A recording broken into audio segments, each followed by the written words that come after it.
மந்தையில மாங்குட்டி வெத்தம்மையில ஒட்டப்புள்ள பிறந்ததுன்னு பொலிகாட்டில் கூங்குயில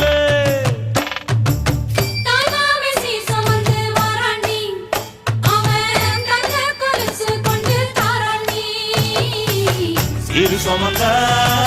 சாதிசனவே ஆறு கடந்தா ஊரு வருவே